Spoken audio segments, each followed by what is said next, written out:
Bible ధ్యానంలో ఇప్పుడు ఎస్తేరు గ్రంథము 3వ అధ్యాయము చదువుకుందాము. ఈ సంగతులైన తరువాత రాజైన అహష్వేరోషు హమ్మెదాత కుమారుడును అగాగీయుడునగు హామానును గనపరచి వాని హెచ్చించి వాని పీఠమును తన దగ్గరనున్న అధిపతులందరికంటే ఎత్తుగా నుంచెను. కాబట్టి రాజు గుమ్మముననున్న రాజసేవకులందరూ రాజాజ్ఞానుసారముగా మోకాళ్ళూని హామానునకు నమస్కరించిరి.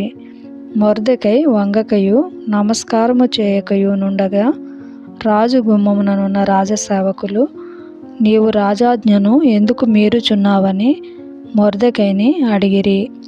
ఈ ప్రకారము వారు ప్రతిదినము అతనితో చెప్పుచూ వచ్చినను అతడు వారి మాట చెవిని పెట్టకపోయెను గనుక వారు మొర్దెకై యొక్క మాటలు స్థిరపడునో లేదో చూతమని దాని హామానునకు తెలిపిరి.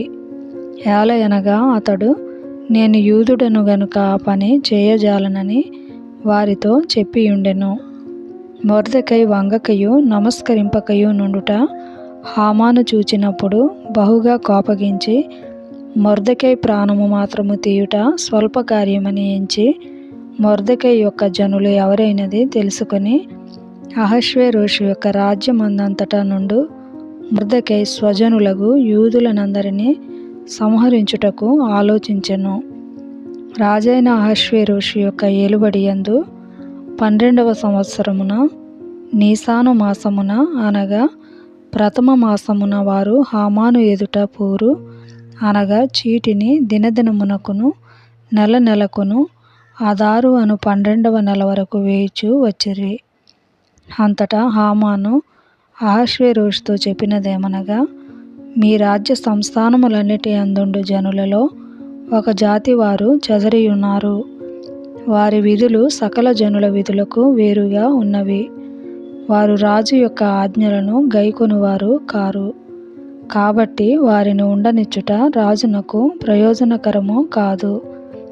రాజునకు సమ్మతి అయితే వారు హతము చేయబడినట్లును నేను ఆ పని చేయు వారికి 20,000 మనుగుల వెండిని రాజు యొక్క ఖజానాలో ఉంచుటకు తూచి అప్పగించునట్లును చట్టము పుట్టించుమనగా, రాజు తన చేతి ఉంగరము తీసి దానిని హమ్మెదాత కుమారుడైన అగాగీయుడగు హామానునకిచ్చి, ఆ వెండి నీకియ్యబడి ఉన్నది.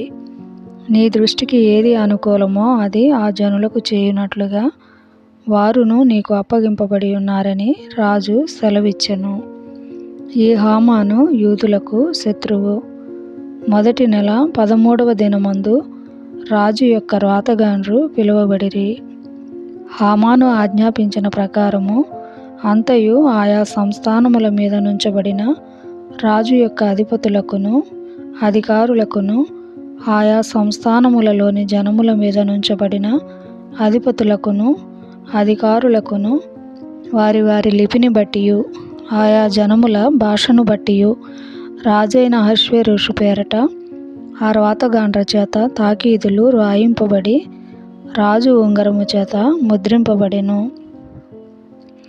అదారు అను 12వ నెల 13వ దినమందు యవనులనేమి వృద్ధులనేమి శిశువులనేమి స్త్రీలనేమి యూదులనందరినీ ఒక్క దినమందే బొత్తుగా నిర్మూలము చేసి వారి సొమ్ము కొల్లపుచ్చుకొమ్మని తాకీదులు అంచె వారి చేత రాజ్య సంస్థానములన్నిటికీ పంపబడెను.